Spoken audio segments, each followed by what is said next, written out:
Bienvenue dans cet épisode 96 du MakerCast, le podcast des créateurs de contenu. C'est Antoine Blanche-Maison. Et comme tu as dû le remarquer, hier, il n'y a pas eu de MakerCast et aujourd'hui, il est un petit peu en retard. Alors la raison, elle est simple, c'est que hier et aujourd'hui, j'ai eu une priorité qui est venue remplacer cette priorité du MakerCast. Et donc du coup, j'ai repoussé et finalement hier, je l'ai même pas fait. Et aujourd'hui, j'attends qu'il soit 19h pour le faire alors que d'habitude, je fais le matin. Et c'est marrant parce que c'est vraiment un truc que je te répète souvent, c'est que pour moi, la principale chose dont tu as besoin pour faire du contenu tous les jours, c'est pas du temps, c'est que ce soit ta priorité. C'est de considérer ça comme une priorité absolue. Et le problème que je vois très souvent chez les gens qui ont envie de se lancer, mais où tu sens que c'est pas le truc numéro 1 chez eux, tu sens que voilà, ils ont envie peut-être de créer du contenu, ils ont peut-être envie de le faire régulièrement, ils ont peut-être envie de développer une audience, ils ont peut-être envie d'en vivre. Mais le problème souvent c'est que c'est pas leur priorité en fait, tout simplement.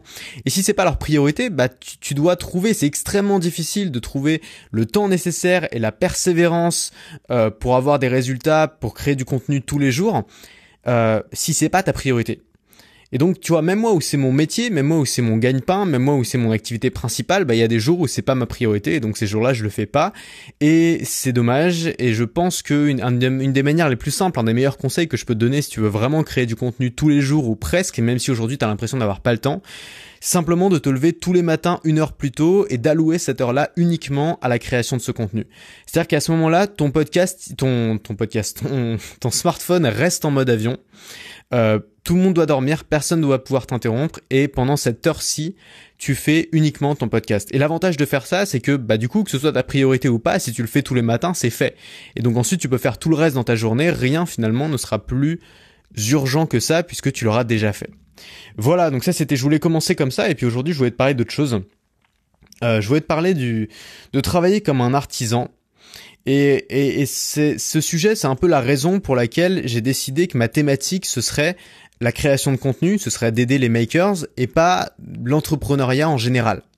Déjà parce que j'ai pas suffisamment de qualifications, même si j'ai consulté beaucoup de contenu sur les startups et sur l'entrepreneuriat. Je pense que tant que t'as pas vraiment créé une boîte ou plusieurs, c'est compliqué d'en parler, ou en tout cas de parler de l'entrepreneuriat en général quand t'as créé une boîte qui est dans un domaine assez ciblé. Et la deuxième raison, c'est que je pense qu'on travaille pas du tout de la même façon quand on crée une startup ou quand on crée une boîte.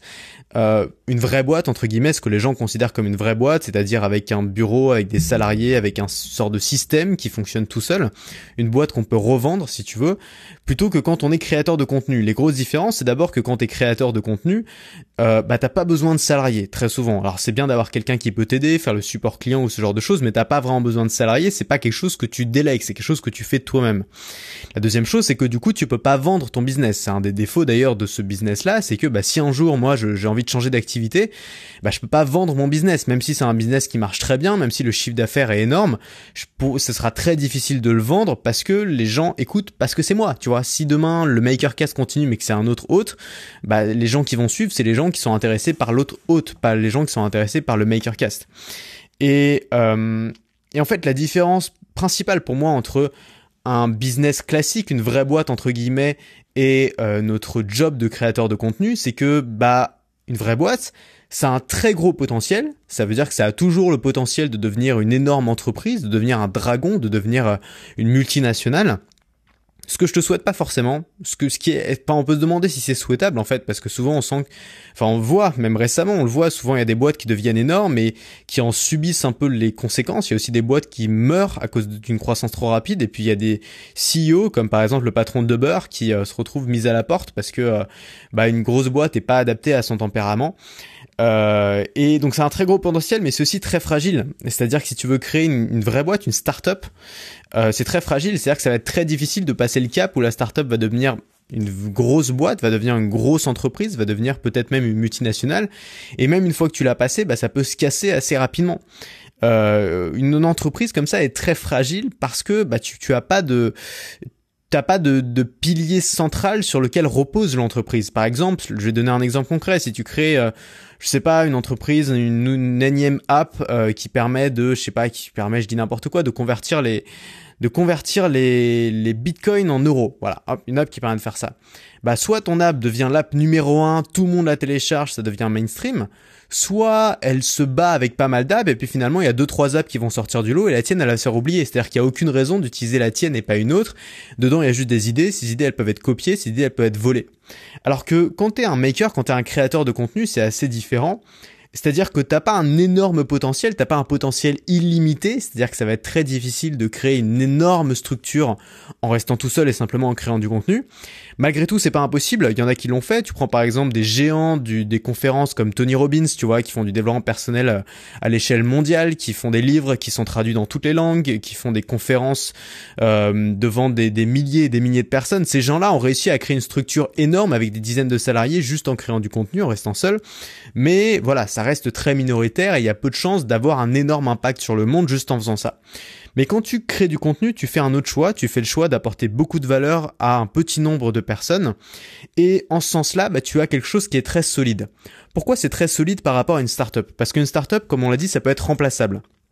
C'est-à-dire que le produit que crée ta startup peut être copié par n'importe qui et donc peut être remplacé et souvent ça se joue dans des histoires de timing, dans des histoires d'équipe, dans des histoires de dans des histoires de design, dans des histoires de branding, dans des histoires d'être au bon moment au bon endroit. Alors que quand tu es un créateur de contenu, bah ça se joue à 100% quasiment sur ta personnalité, sur la personnalité de la personne qui va créer ce contenu, donc de toi-même. Donc c'est pour ça que je suis pas en train de dire qu'il y a quelque chose qui est mieux qu'un autre. Je pense que ça dépend de ton tempérament, ça dépend de ta personnalité. Si t'es quelqu'un de très ambitieux et que t'as envie que tout le monde te connaisse, bon bah crée plutôt une start-up. Et si t'es plutôt quelqu'un qui a envie d'avoir un truc stable, d'avoir un truc fiable, quelque chose que tu vas pouvoir travailler pendant peut-être des années, de développer un capital, un peu comme une retraite finalement, tu vas pouvoir créer du contenu et en vivre. Et ce que j'ai remarqué et ce que j'ai vu avec le temps, en étudiant aussi des gens qui le faisaient, c'est que finalement t'avais beaucoup plus de chances de faire quelque chose de durable si tu crées du contenu sur internet que si tu essayais à tout prix de faire une vraie boîte entre guillemets, de faire une start-up. On a parlé dans le Makercast de dimanche du danger de faire les choses pour les autres, du danger de faire les choses pour être bien vu de ses parents, pour être bien vu de ses amis, pour être bien vu de ses pairs. Et je sais qu'il y a des gens, et j'en ai fait partie, qui veulent créer une start-up, une vraie boîte, justement pour être bien vu, mais pas forcément parce que c'est ce qu'ils veulent vraiment. Et si toi, ce que tu cherches, c'est plus quelque chose de stable, qui te permet de bien gagner ta vie en ayant une énorme liberté, ne crée pas une start-up, parce qu'une start-up, ça t'apporte pas vraiment de liberté. On sent beaucoup de gens qui sont emprisonnés là-dedans. Par contre, si tu crées du contenu sur Internet et que tu développes une audience autour de ça, ça peut t'apporter une très grosse liberté. Et la condition pour ça, c'est d'accepter d'être le pilier de son business et de pas tomber dans les sirènes de vouloir justement scaler, de vouloir embaucher des gens qui vont créer le contenu à ta place, qui vont reproduire ce que tu fais. D'accepter en fait d'être le pilier de son business et d'accepter que son business dépende de nous. Ça veut dire d'accepter que si demain, je sais pas, tu te retrouves à l'hôpital et que t'arrives plus à créer de contenu, bah d'accepter que ton business va s'arrêter de tourner. Alors ça peut faire un peu peur, mais finalement c'est la traduction de ça, c'est d'être un artisan. C'est-à-dire que si tu fais ça, tu vas être un artisan de ton business. Tu vas travailler comme un artisan. Et je vais te donner plusieurs exemples. Un boulanger, c'est un artisan. Un boulanger, pourquoi c'est un artisan ? Parce que c'est quelqu'un dont la valeur dépend de son savoir-faire. La qualité de son pain va dépendre de son savoir-faire et donc l'attachement de sa clientèle va dépendre de lui-même, de ses compétences. Un chocolatier. Un chocolatier va faire des pièces qu'il peut juger comme étant je sais pas, des choses à manger ou alors de l'art, ça dépend de comment il considère son travail. En tout cas, encore une fois, la valeur qu'il va apporter aux gens va dépendre de son savoir-faire. Un sculpteur évidemment va pas pouvoir scaler ce qu'il fait, il va pas pouvoir mettre à l'échelle son travail, il va pas pouvoir embaucher des gens pour faire les sculptures à sa place. Ce qui fait la valeur d'un sculpteur, d'un peintre ou d'un musicien, c'est justement que c'est lui-même qui fait son tableau. Je veux dire, si t'as un Picasso qui a été fait par l'assistant de Picasso, il se vendra beaucoup moins cher qu'un Picasso. De la même manière, un codeur est un artisan, parce qu'un codeur code lui-même. Un codeur, tu vois, alors quand tu connais un petit peu, quand tu t'intéresses un peu au code, tu vois que c'est quelque chose, finalement, c'est un langage, exactement comme le langage parlé ou le langage écrit, ou la musique, tout ça c'est des langages, et donc le fait qu'on sait avec un langage, c'est que c'est très difficile de l'externaliser, tu vois, c'est comme si un auteur ou un écrivain externalisait l'écriture de son bouquin. Alors ça existe, ça s'appelle prendre un nègre, tu vois, mais c'est pas ça qui fait la grande littérature. Généralement, c'est plutôt les bouquins qu'on qu'on doit faire, que les politiciens font parce qu'ils doivent étaler leur programme. Mais c'est pas vraiment un bouquin que tu fais avec le cœur et qui va devenir un grand best-seller. Donc ce que je suis en train de te dire là, c'est que finalement ces métiers-là, boulanger, chocolatier, sculpteur, codeur ou écrivain, c'est des métiers dont la valeur dépend du savoir-faire d'une seule personne. Je répète, c'est les métiers dont la valeur dépend du savoir-faire d'une seule personne. Ça dépend pas de la valeur d'une équipe, ça dépend pas de la valeur d'un produit, ça dépend pas de la valeur d'une marque, ça dépend pas de la valeur d'un logo, ça dépend pas de la valeur de toutes ces choses qui peuvent faire la valeur d'une marque, d'une vraie boîte, mais ça dépend de la valeur de la personne qui le conçoit. Et je pense que si aujourd'hui tu veux créer du contenu ou si tu le fais déjà, si tu veux en vivre, si tu veux créer quelque chose de long terme, si tu veux créer quelque chose de bien, il faut accepter d'être un artisan. Il faut même le savourer. C'est-à-dire ne pas essayer à tout prix d'externaliser tout. Ne pas essayer de faire son contenu par quelqu'un d'autre. Peut-être même ne pas essayer de faire son montage ou l'édition de ses textes par quelqu'un d'autre. Mais le faire soi-même. Avoir un process qui est simple, mais juste le faire soi-même pour pouvoir palper, pour pouvoir être sur le terrain, pour pouvoir comprendre ce qui se passe. Et finalement, si tu fais ça, tu vas être l'artisan de ton métier, tu vas être considéré comme un artisan, tu vas être irremplaçable, ça veut dire que ton business ne sera peut-être jamais énorme, mais il sera solide. Il sera solide parce qu'il pourra pas être copié, il pourra pas être reproduit, il pourra pas être vendu, et donc il sera extrêmement solide. Et pour ça, tu as besoin de 3 choses. La première chose, c'est de développer ton savoir-faire. Ça veut dire quoi? C'est l'inverse de courir après toutes les opportunités. Il y a beaucoup de gens sur Internet ou des entrepreneurs qui, hop, il y a une opportunité, ils courent après, hop, c'est la mode, je sais pas, des handspinners, on va faire un business de handspinner, hop, c'est la mode des cigarettes électroniques, on va ouvrir un commerce de cigarettes électroniques, hop, c'est la mode des trottinettes électriques, on va fabriquer des trottinettes électriques. Donc juste développer un savoir-faire dans un domaine en particulier. La deuxième chose, c'est d'être sur le terrain. Pas de tout piloter derrière un écran et de jamais bouger, mais d'être sur le terrain, c'est-à-dire de faire, d'utiliser ses mains.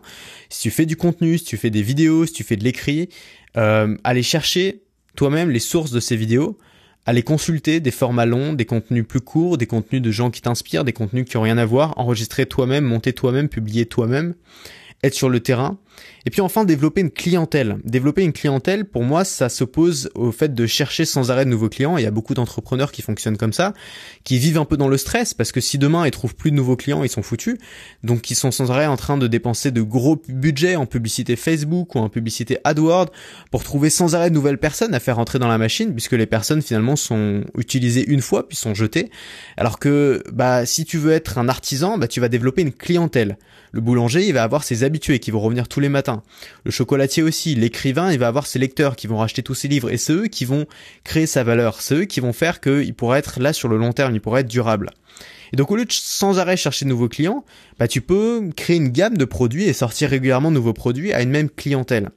Et ça va t'assurer des revenus plutôt réguliers. C'est-à-dire que souvent on me dit mais t'as pas peur que ça s'arrête ce que tu fais, t'as pas peur que demain ça marche plus. Et au début en effet j'avais un peu cette crainte et finalement plus ça avance moins j'ai peur parce que déjà d'un côté je vois plein de gens qui le font depuis des années et ça marche toujours. Et de l'autre côté moi j'ai des résultats qui sont toujours là. Alors parfois c'est un peu moins bien, parfois c'est un peu mieux, mais les résultats sont là. Et finalement je vois pas pourquoi du jour au lendemain je perdrais mon savoir-faire. Je vois pas pourquoi du jour au lendemain je perdrais ma clientèle. Parce qu'un savoir-faire et une clientèle, c'est quelque chose qui se garde beaucoup plus longtemps que des petites opportunités rapides ou des nouveaux clients qui t'ont découvert pas plus tard que la semaine dernière. Donc finalement, si tu développes ce savoir-faire, tu vas pouvoir apporter une valeur. Cette valeur, elle va te rendre unique. Et cette unicité va faire de ton business quelque chose de durable et tu vas pouvoir tenir sur le long terme. Et finalement, à partir de ce moment-là, t'en as rien à foutre que ton business puisse se vendre ou pas. T'en as rien à faire que ton business soit vu comme une grosse boîte ou pas. T'en as rien à faire que les gens t'admirent parce que t'as créé une startup ou que t'as un prochain article dans Télérama parce que t'as fait une énième startup sociale. T'en as rien à faire de tout ça. Parce que t'as quelque chose qui marche. T'as quelque chose qui marche sur le long terme, t'as quelque chose qui t'apporte une sécurité, qui te permet à côté de faire des projets. T'as quelque chose qui donne aussi une grande liberté, qui te donne la possibilité d'évoluer tout en adaptant ton savoir-faire. T'as quelque chose qui te permet aussi d'avoir des opportunités puisque t'as une audience qui est là depuis longtemps, qui souvent même devient tes amis. C'est-à-dire que moi, il y a plusieurs personnes dans mon audience que j'ai vues une fois, puis que j'ai vues 2 fois, qui sont devenues des potes, que je vois régulièrement.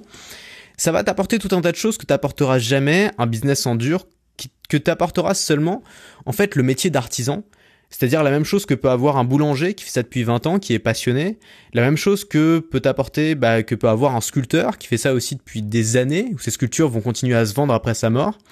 La même chose que peut faire un codeur qui a le sentiment, voilà, de créer, d'écrire lui-même son logiciel et toujours trouver du boulot, parce qu'un bon codeur aujourd'hui trouve du boulot.